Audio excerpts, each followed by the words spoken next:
Okay, next topic is techniques of scientific management. ठीक है, सो अभी हमने पिछली वीडियो में किया दैट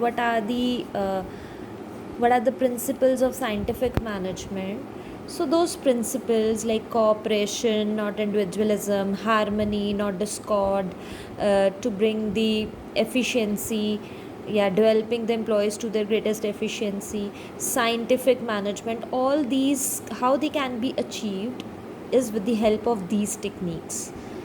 ठीक है, so we'll be looking at 5 different techniques of scientific management, how scientific management can be achieved. First is functional foremanship. Functional foremanship, it basically talks about that every worker should be answerable to 8 bosses. Every worker will have 8 specialists working above him. ठीक है, अब फियोल के principal में हमने study किया था unity of command, one man one boss, one worker should be answerable to one superior only. But over here they say that every worker will be answerable to 8 different types of specialists above him. So let's look at it in detail. So functional foremanship mein what we are doing is we are dividing the managers into 2 parts. Planning, these specialists are divided into 2 parts, planning department and production department. So from the name itself you can see that the planning ones, they look after all the planning, ठीक है, whereas production वाले actual work को oversee करते हैं. So these specialists are divided into 2 parts, 4 in planning and 4 in production department. So every task is basically divided amongst these specialists. So this principle is an extension of principle of division of work. Division of work में क्या कहा था, that the work should be divided into smaller components, right, into smaller tasks, smaller components. So यही चीज़ यहाँ पे achieve की जा रही है. So let's look at these specialists. Planning department में पहले आता है instruction card clerk. Instruction card clerk जो है he passes instructions to the workers. Daily basis पे ये वर्कर्स को इंस्ट्रक्शंस देता है that what work is to be conducted and how it is to be done. So instructions देने का काम है इसका. देन आ गया route clerk. Route clerk decides the best way और best route of conducting a task. किसी भी काम को करने के लिए बेस्ट रूट क्या है वो डिवाइस करना एंड वो बताना वर्कर्स को, सो दैट वेस्टेजेस या wastage of time can be reduced, right. Then आ गया time and cost clerk. Time and cost clerk जो है ये सारे रिकॉर्ड्स रखता है regarding the time and cost. ठीक है, एंट्रीज मेंटेन करना, रिकॉर्ड्स मेंटेन करना that at what time, like अगर सप्लाई आया है तो कितने टाइम पे आया है, कितने टाइम पे फैक्ट्री से कोई लेट्स से गुड्स जो हैं बाहर जा रहे हैं. इसी तरह से कॉस्ट का सारा रिकॉर्ड मेंटेन करने का काम टाइम एंड कॉस्ट क्लर्क का होता है. ठीक है, then आ गया disciplinarian. So disciplinarian ensures that there is discipline at the shop floor. Factory place में प्रॉपर डिसिप्लिन होना चाहिए. वर्कर्स जो हैं सबकी बात सुन रहे हैं, प्रॉपरली वर्क कर रहे हैं, no one is sitting idle. This all these duties belong to disciplinarian. ठीक है, सो प्लानिंग डिपार्टमेंट में इंस्ट्रक्शन कार्ड क्लर्क इंस्ट्रक्शंस दे रहा है, route clerk exact route design कर रहा है. ठीक है, किस रूट में फॉलो करके काम किया जाएगा. टाइम एंड कॉस्ट क्लर्क इन दोनों का रिकॉर्ड मेंटेन कर रहा है एंड डिसिप्लिनेरियन का काम है डिसिप्लिन लेकर आना. He maintains discipline in the shop floor. Then आते हैं प्रोडक्शन डिपार्टमेंट. प्रोडक्शन में सबसे पहले आएगा स्पीड बॉस. स्पीड बॉस का काम है ये इंश्योर करना that the work is being done at appropriate speed. ठीक है, जो भी अप्रोप्रिएट स्पीड है उसी स्पीड पे काम होता रहे, कभी भी काम डिले ना हो, टाइमली कंप्लीट हो जाए, ठीक है. So ensures that the work is being done on time. Then आ गया गैंग बॉस. गैंग बॉस क्या करता है? He arranges all the tools, raw materials etcetera for the worker. Gang boss का काम है वर्कर्स के लिए टूल्स, रॉ मटेरियल्स रेडी करके रखना, so that they don't waste their time finding these things. Repair boss जो है मशीनरी की रिपेयर करवाता है टाइम टू टाइम, ठीक है.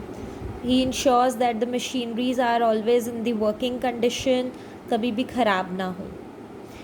एंड देन आता है इंस्पेक्टर का काम होता है आउटपुट की क्वालिटी मेंटेन करना. जो आउटपुट, जो प्रोडक्ट बन रहा है उसकी क्वालिटी जो है वो स्टैंडर्ड्स को मीट करनी चाहिए. सो in functional foremanship, every worker is answerable to these 8 specialists. The worker gets instructions from these 8 specialists at a time. ठीक है. So basically क्या है कि टेलर ओनली वॉन्ट्स टू से कि जब ऐसे हम डिवाइड कर देंगे वर्क को तो और स्पेशलाइजेशन आएगी. स्पेशलाइजेशन से ज़्यादा एफिशिएंसी बढ़ती है. नेक्स्ट आ गया work study. Work study is divided into 4 parts. किसी बुक में ये 4 पार्ट्स उन्होंने एज प्रॉपर टेक्निक्स गिवन होंगे, सो डोंट वरी, एक ही चीज़ है. वर्क स्टडी में पहले आता है टाइम स्टडी. टाइम स्टडी क्या है? To determine the standard time to perform a job. जैसे प्रोडक्शन हो रही है तो लेट्स से हर यूनिट कितनी देर में प्रोड्यूस होगा, कि every unit is produced in half an hour, तो ये एक फिक्स टाइम हो गया, एक standard time. Daily workers 7 hours के लिए वर्क करेंगे, standard time. Their break will be for half an hour, standard time. So हर काम को करने के लिए एक स्टैंडर्ड टाइम फिक्स कर देना, so that if by chance कोई चीज़ बियॉन्ड दिस टाइम जा रही है, स्टैंडर्ड टाइम को मीट नहीं कर रही, तो ये पता लग जाता है कि लैग कहाँ पे आ रहा है, प्रॉब्लम कहाँ पे है. नेक्स्ट आ गया मोशन स्टडी. मोशन स्टडी में क्या किया जाता है? टू स्टडी द मूवमेंट्स, ठीक है. मूवमेंट्स को स्टडी करते हैं एंड जो अननेसेसरी एंड वेस्टफुल मूवमेंट्स हैं उनको रिमूव कर दिया जाता है. Unnecessary and wasteful movements are eliminated so that the same task can be done in lesser time. Motion study ensures that the same task is done in lesser time. Then आ गया fatigue study.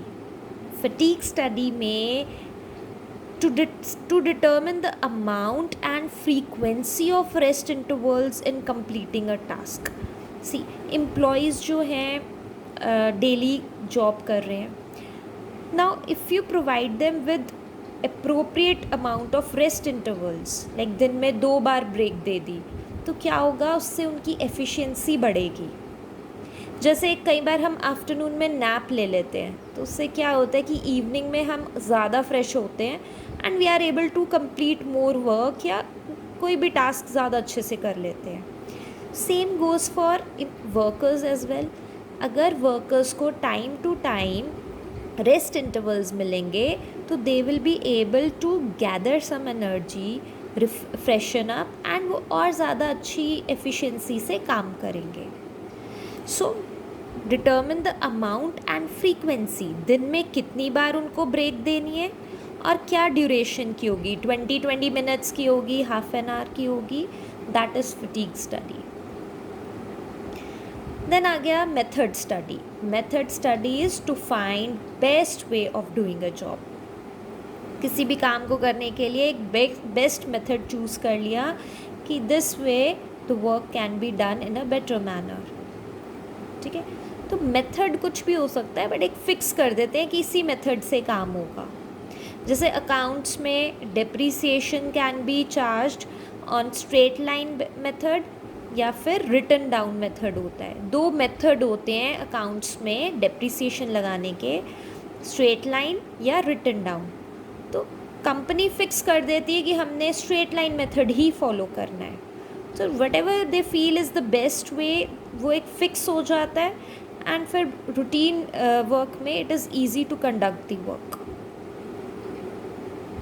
ठीक है। Third आ जाएगा bilateral mental revolution. Bilateral mental revolution, it is exactly same as harmony not Discord. Management और workers के बीच में harmony होनी चाहिए, कोई लड़ाई झगड़ा ना हो। ठीक है, मिल के काम करें। मैनेजर्स जो हैं they should encourage the workers to bring forward their ideas, suggestions को अप्रिशिएट करें, and workers should not make any unreasonable demands, they should be willing to accept the changes. So that is mental revolution, but दोनों तरफ से चाहिए। Bilateral का भी यही है कि मैनेजमेंट और वर्कर्स दोनों मिलके एक रेवोल्यूशन लेकर आए, मिलके काम करें, हारमनी होनी चाहिए, कोई लड़ाई झगड़ा ना हो। ठीक है। नेक्स्ट देखो, नेक्स्ट आ गया differential piece wage system. Differential piece wage system में कहते हैं कि वर्कर्स को उनकी एफिशिएंसी के हिसाब से वेजेस दो। जो अच्छा काम करेगा उसको ज़्यादा पैसे मिलेंगे, जो कम काम करेगा उसको कम पैसे मिलेंगे। पर्पस क्या है? मोटिवेट करना है, वर्कर्स को मोटिवेट करना है कि आप ज़्यादा अच्छा काम करोगे तो ज़्यादा वेजेस मिलेंगे, तो पर यूनिट वेज बढ़ जाएगा। तो this is to motivate them to increase their productivity. ठीक है, it is to motivate them to increase their productivity. So look at it. देखो एक एग्जाम्पल है, सपोज वर्कर्स अगर 10 यूनिट्स एंड अबव प्रोड्यूस करते हैं तो उन्हें 50 रुपीज़ पर यूनिट मिलेगा, बट अगर वो 10 से कम प्रोड्यूस करेंगे तो 40 रुपीज़ पर यूनिट मिलेगा। ठीक है।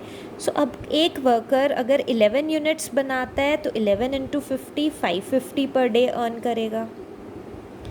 अगर कोई वर्कर 9 यूनिट्स बनाता है तो he will earn 9 into 40 360 per day. सिर्फ 2 यूनिट्स ज़्यादा बनाने से जो वर्कर है वो 190 रुपीज़ एक्स्ट्रा अर्न कर रहा है। इन दोनों का डिफरेंस देखो, अगर कोई वर्कर सिर्फ 2 यूनिट्स एक्स्ट्रा प्रोड्यूस करता है तो वो 190 रुपीज़ एक्स्ट्रा अर्न करेगा। So this difference is there to motivate them to produce more. ठीक है। So this concept altogether helps in differentiating between efficient and inefficient workers. अगर इसके बाद भी किसी की प्रोडक्शन कम है तो दैट मीन्स वो वर्कर इनएफिशिएंट है, and it's better to let go of such a worker, क्योंकि वो वर्कर इतने यू कैन से कि इसके बाद भी अगर वो मोटिवेट नहीं हो रहा तो वो इनएफिशिएंट वर्कर है, वो काम नहीं कर सकता अच्छे से। सो इट्स बेटर कि उसको रिप्लेस कर दिया जाए। ठीक है। एंड देन लास्ट आता है स्टैंडर्डाइज